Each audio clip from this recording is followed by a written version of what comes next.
नमस्कार दोस्तों, अगर आपका या आपके किसी जानने वाले का पैसा सहारा इंडिया में फंसा हुआ है तो आज का ये वीडियो आपके लिए बेहद ज़रूरी है। 23 जनवरी को सहारा इंडिया रिफंड को लेकर एक नोटिस सामने आई थी जिसमें दावा किया जा रहा है कि 33 लाख निवेशकों की नई सूची अब पूरी तरीके से तैयार कर ली गई है। लेकिन सवाल वही है, पैसा मिलेगा या नहीं, कब मिलेगा और कितना मिलेगा। साथ ही सबसे बड़ा सवाल, क्या ये खबर सच है या फिर एक और अफवाह। आज की इस वीडियो में हम हर सवाल का जवाब विस्तार से देने वाले, इसीलिए वीडियो को आपको लास्ट तक देखना है।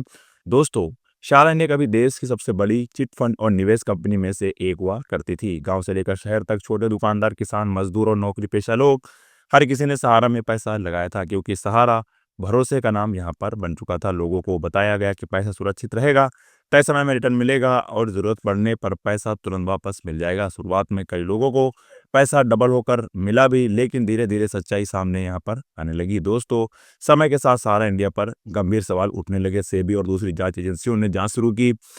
जांच में सामने आया कि निवेशकों का पैसा सही जगह इस्तेमाल नहीं हो रहा था। नई स्कीम के पैसों से पुराने निवेशकों को भुगतान किया जा रहा था, जो एक तरह का चिट फंड मॉडल था। इसके बाद रिफंड की प्रक्रिया रुक गई, लोगों के पैसे फंसने लगे और अंत में सहारा इंडिया को दिवालिया घोषित कर दिया गया। इसी दौरान सहारा इंडिया के संस्थापक सुब्रत राय जी का निधन हो गया। उनके निधन के बाद निवेशकों के मन में डर और ज्यादा बढ़ गया कि अब उनका पैसा कौन लौटाएगा, क्योंकि उनके दो बेटे पहले ही विदेशी नागरिकता ले चुके थे और सहारा पर हजारों करोड़ रुपए का बकाया था। लोगों को लगने लगा कि अब उनका पैसा शायद कभी वापस नहीं मिल पाएगा। लेकिन यहीं पर कहानी खत्म नहीं होती है। भारत सरकार और सुप्रीम कोर्ट ने इस मामले में हस्तक्षेप किया। कोर्ट ने आदेश दिया कि भारत में मौजूद सहारा की संपत्तियों की पहचान की जाए, उन्हें नीलाम किया जाए और उसी रकम से निवेशकों को भुगतान किया जाए। इसके बाद सीआरसीएस सहारा रिफंड पोर्टल की शुरुआत हुई।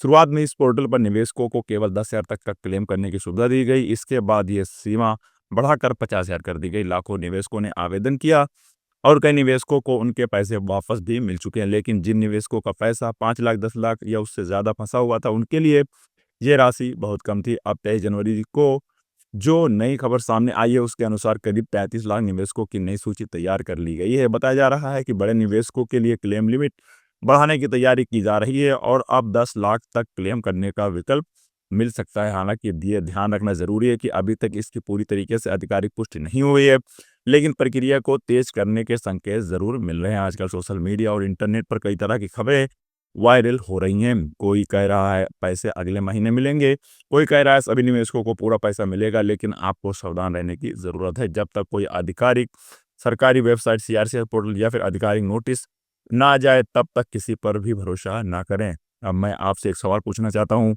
क्या आपका या आपके परिवार के किसी सदस्य का सहारा इंडिया में पैसा फंसा हुआ है? अगर हाँ, तो नीचे कमेंट में जरूर बताइएगा कि कितना पैसा और कितने समय से फंसा हुआ है। आपका एक कमेंट हजारों लोगों की हिम्मत बन सकता है। अगर आने वाले समय में नई क्लेम प्रक्रिया शुरू होती है तो आपको ये ज़रूरी डॉक्यूमेंट पहले से तैयार रखने चाहिए, जैसा कि सहारा का बॉन्ड या फिर सर्टिफिकेट, आधार कार्ड, बैंक पासबुक, आधार से लिंक मोबाइल नंबर और सही बैंक डिटेल। सच यही है कि सभी निवेशकों को पूरा पैसा मिलना मुश्किल है, लेकिन सरकार चरणबद्ध तरीके से भुगतान करने की कोशिश कर रही है ताकि लोगों को कम से कम कुछ राहत जरूर मिले। दोस्तों, सहारा इंडिया रिफंड को लेकर उम्मीद अभी पूरी तरीके से खत्म नहीं हुई है। मामला कोर्ट में, प्रक्रिया जारी है और समय समय पर नए अपडेट सामने आ रहे हैं।